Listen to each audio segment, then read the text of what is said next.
हिमांशु, आप देख रहे हैं न्यूज़ फॉर लोकसभा चुनाव सर पे है और बिहार में चाहे एनडीए हो चाहे महागठबंधन, अभी सीट शेयरिंग जो है वो फाइनल रूप से नहीं हुआ। हालांकि इंटरनल तौर पर नेताओं के बीच बातचीत सीट शेयरिंग को लेकर हो रही है।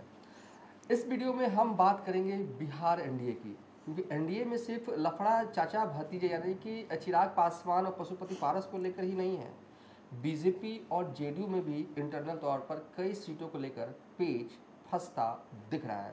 हमारे साथ बात करने के लिए रवि उपाध्याय होंगे। कितनी सीटों पर पेच फंस रहा है, इस पर फंसेगा या क्लियर हो जाएगा अंतर्गत? नहीं, देखिए, कुछ सीट पर जो नीतीश कुमार के आने के बाद से निश्चित रूप से एनडीए में कुछ सीटों पर जेडीयू की जो सीट है वह उस पर पेच फंसता हुआ दिखाई पड़ रहा है। आपको उसमें कहीं कोई दिक्कत नहीं है। आप जैसे भी आप देख लीजिए, जिस एंगल से, जिस नजरिए से, जिस तरह का चश्मा पहन करके देखिए, आपको वहां पर पेच फंसता हुआ दिखाई पड़ेगा। अब आप पूछिएगा कौन सा सीट? अब जैसे काराकाट की सीट जो उपेंद्र कुशवाहा के पाले में जा रही है, तो वो काराकाट सीट में अगर यदि उपेंद्र कुशवाहा को वहां से एनडीए फोल्ड में दिया जाता है तो वहां पर कौन होगा? वहां पर जो है सो जेडीयू की सीट है, वह सीट जो है सो जेडीयू की है, तो वहां पर पेच फंस रहा है। एनडीए अलायंस के अंदर ही पेच फंस रहा है। ठीक है।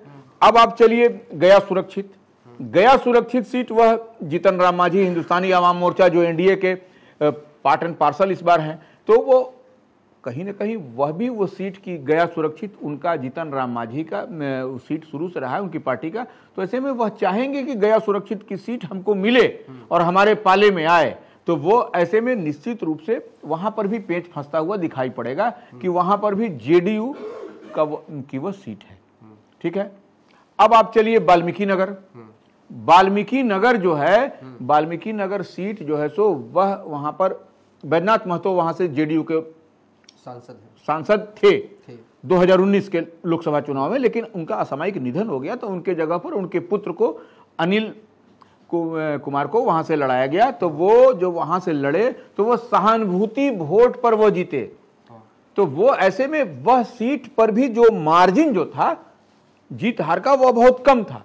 तो एनडीए या भारतीय जनता पार्टी नहीं चाहेगी कि इस बार हम जो है सो उस सीट पर कोई रिस्क ले।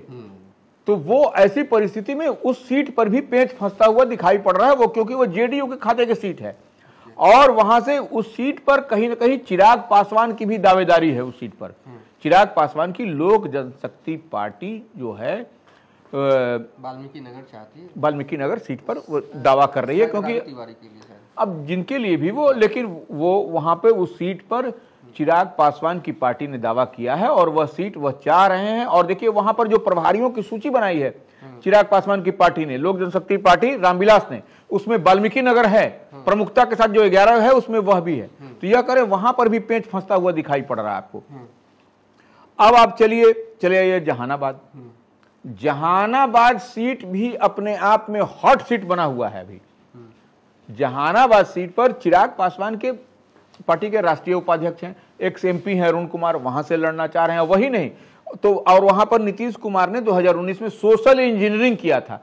भूमिहार बहुल इलाके में, भूमिहार बहुल सीट को उन्होंने एक चंद्रवंशी समाज को, अति पिछड़ा को देकर के एक सोशल इंजीनियरिंग किया और वहां पर उसको सेट किया। तो वो, और लेकिन वह भी कोई ज्यादा मार्जिन, ज्यादा 1600 कुछ वोट से था। वही हम कह रहे हैं आपको। तो वह भी एक कहीं ना कहीं पेच फंसता हुआ दिखाई पड़ रहा है, जो जेडीयू के खाते की सीट है, ये हम कह रहे हैं। तो वह भारतीय जनता पार्टी इस बार भी वहां से ऐसा लग रहा है कि वहां पर कोई एक्सपेरिमेंट करेगी वहां से।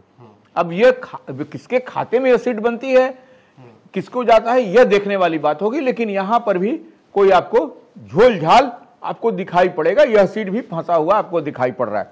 अब चलिए अब पूर्णिया में भी झोल झाल दिखाई पड़ रहा है। पूर्णिया भी जो है सो जेडीयू की सीट है। ठीक है। वहां जेडीयू के एमपी है, वहां पर भी जो है पेच फंसता हुआ दिखाई पड़ रहा है।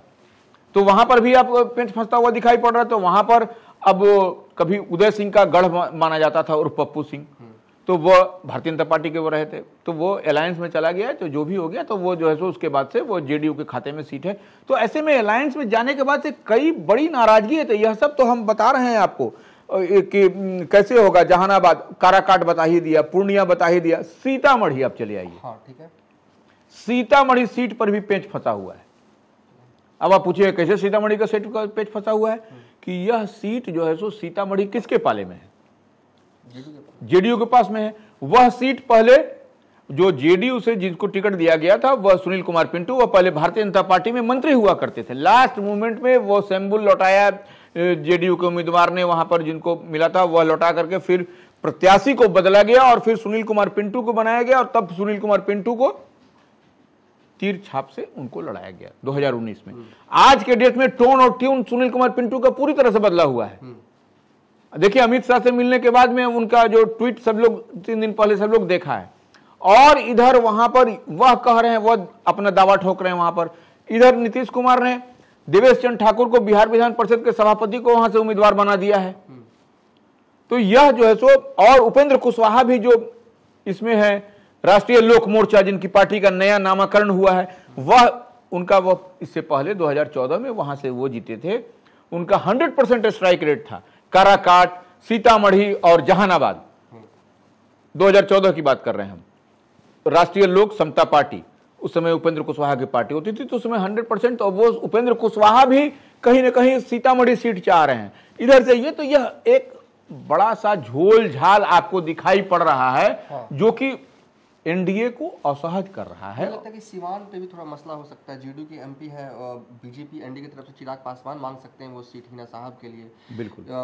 और किशनगंज को लेकर भी मुझे थोड़ा हल्का फुल्का डाउट है कि कहीं बीजेपी और जेडीयू में ठन ना जाए उस सीट को लेकर। निश्चित रूप से देखिए, किशनगंज और सीवान, यह दोनों सीट जो है सो कहीं ना कहीं आपको यह भारतीय जनता पार्टी के लिए परेशानी का सबब बनेगा निश्चित रूप से, कि वहां पर किसको दिया जाए, क्या किया जाए, सीवान के लिए क्या किया जाए। सीवान में कहीं तेजस्वी को आगे कर, ये चिराग पासवान को आगे करके कहीं वो सीट अपने पाले में न कर ले, जो कि चुनावी रणनीति के तहत ये सब किया जाता है कि वो हिना साहब को या उनके पुत्र को किसी तरह से वो अपने पाले में करके वहां से स्ट्राइक करे और वह सीट अपने अब आप बोलिए, क्योंकि वो जेडीयू की वो सिटिंग सीट है वो, और तो वह ऐसे में निश्चित रूप से वहां पर भी कुछ न कुछ आपको दिखाई पड़ता है कि वहां पर भी आपको वह सीट पेंच फंसता हुआ दिखाई पड़ रहा है दोनों में। चलिए, कई सीटों पर मसला जो है वो है बीजेपी और जेडीयू के बीच। हालांकि चुनाव से पहले हर गठबंधन में इस तरह के मसले होते हैं, पेच जो है वो सीट बंटवारे को लेकर फंसता है, लेकिन कहां तक इस बार साल 2024 लोकसभा चुनाव में पेच जो है वो सुलझेगा, ये देखना दिलचस्प होगा। फिलहाल अब तक के लिए इतना ही। आप देखते रहिए न्यूज़ फॉर नेशन।